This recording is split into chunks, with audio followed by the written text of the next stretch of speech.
When it comes to health and healing, yoga is probably as close to one-stop shopping as you'll find.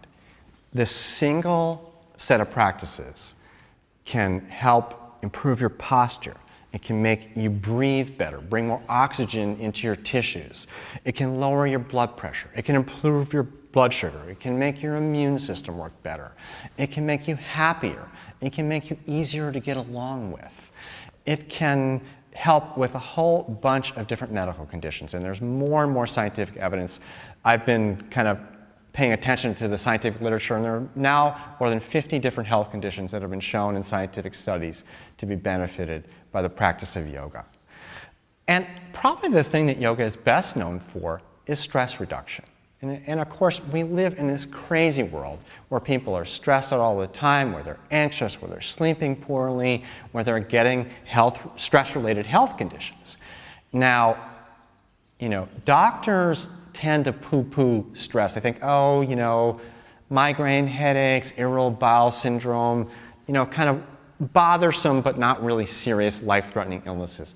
But now we understand heart disease is a stress-related condition. When your body's stress system is turned on, your blood clots more avidly. You're more likely to have a heart attack when the blood's clotting more strongly. Your blood pressure goes up. Your heart rate beats faster.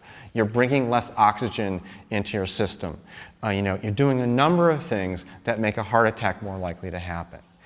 Now, one of the body's main stress hormones, cortisol, is unbelievably helpful in dealing with an acutely stressful situation. But in the modern world where our stress is ongoing, where we ruminate about things and keep our body's stress system turned on all the time, it can have deleterious effects. So the system that helps us in the short term ends up causing big problems in the long term. It can make the blood sugar go higher, potentially worsening the risk for diabetes, or if you have diabetes, worsening your blood sugar levels. It can make your blood pressure go higher. It can make your immune system work better.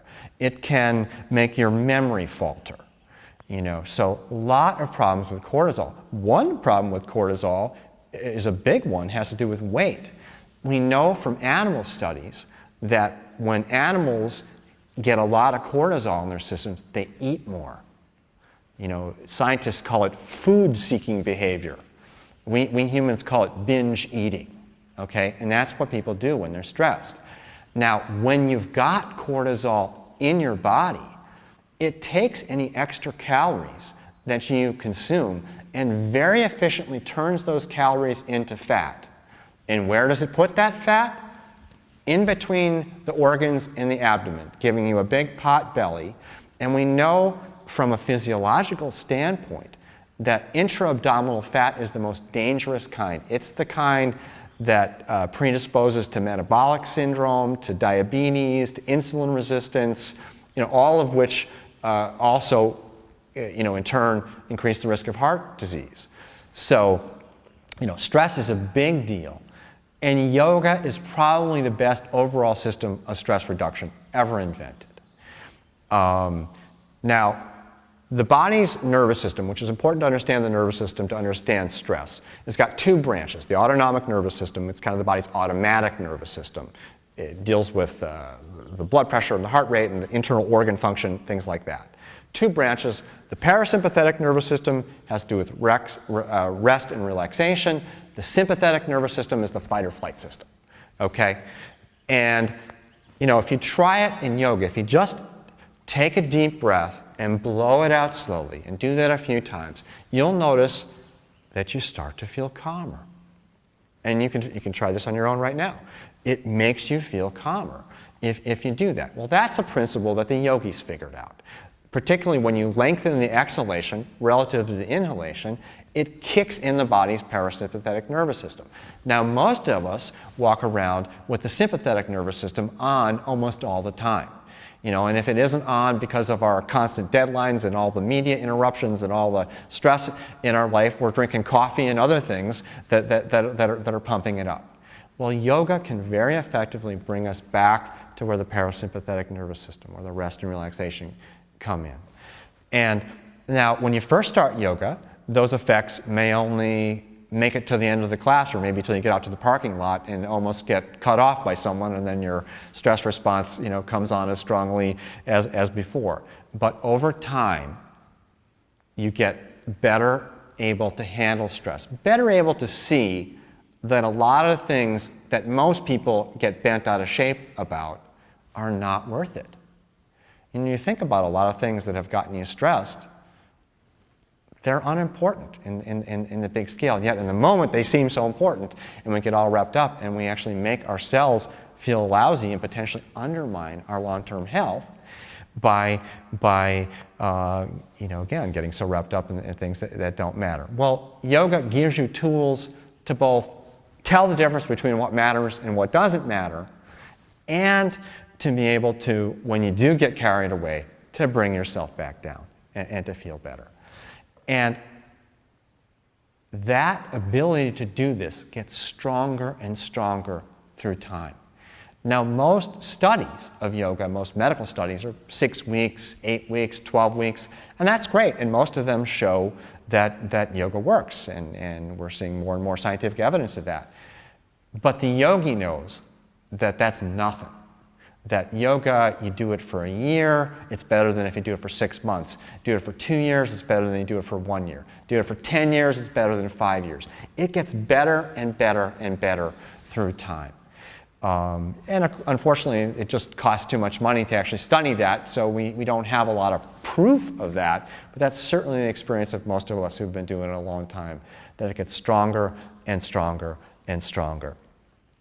Now, the other thing that I think is interesting is that in the West, yoga is mostly the asana, the postures, the stretching exercises.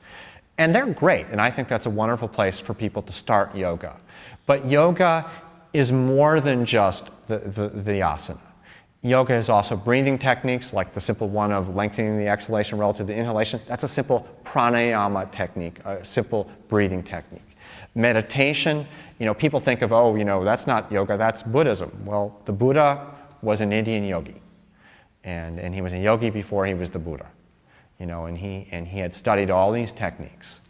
And meditation is very much part of yoga. Now, not everyone who does yoga does it, particularly in the West, but in India, meditation is considered a crucial part of yoga.